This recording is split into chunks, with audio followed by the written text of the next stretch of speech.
Good afternoon, sir. I am Wilson Q. Padilla from BS Crib 2D.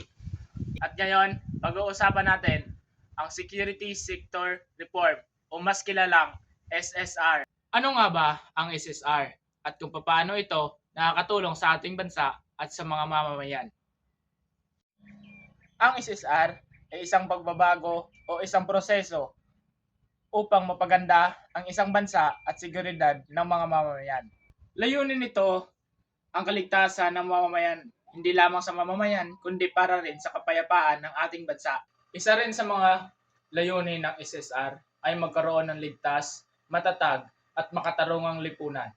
At mga mamamayan, ilan sa mga kinakaharap ng SSR, isa na rito ang kakulangan sa pondo, kakulangan sa political will, at hindi kasiguraduhang mga seguridad. Yun lamang po at maraming salamat. Muli, ako si Wilson Q. Padilla.